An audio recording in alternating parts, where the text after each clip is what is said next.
मुनगंटीवारांबाबत नेमकी भूमिका काय?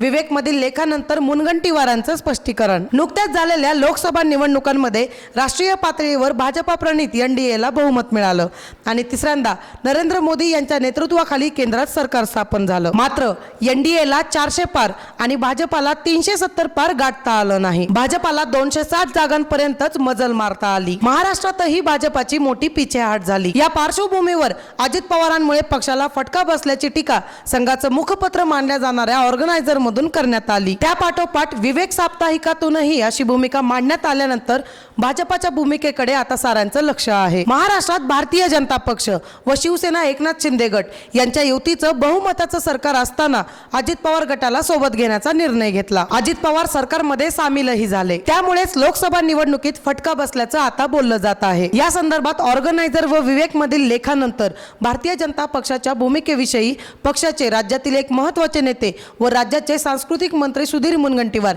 यांना विचारणा करण्यात आली। त्यावेळी त्यांनी यावर पक्षाची भूमिका स्पष्ट केली। अजित पवारांना सोबत घेतल्यामुळे पक्षाचं नुकसान होत असल्याची टीका होत असताना भारतीय जनता पक्षानं मात्र ए दोस्ती हम नहीं तोडेंगेचा नारा दिला आहे। विवेक साप्ताहिकामध्ये काही छापून आलं ते त्यांचं अभिव्यक्ती स्वातंत्र्य आहे। त्यांनी आपलं मत मांडलं। भाजपाने अजित पवारांना सोबत घेताना एक विचार करून घेतला आहे। आता ते सोबत आहेत, त्यामुळे साथ निभाना है ये दोस्ती हम नहीं तोडेंगे। आता एकत्र आलोय तर पुढे जायचं असं मुनगंटीवार म्हणाले। मुनगंटीवार यांच्या या भूमिकेमुळे आता आगामी निवडणुकांमध्ये अजित पवार महायुतीमध्येच राहणार असल्याचं स्पष्ट होत आहे।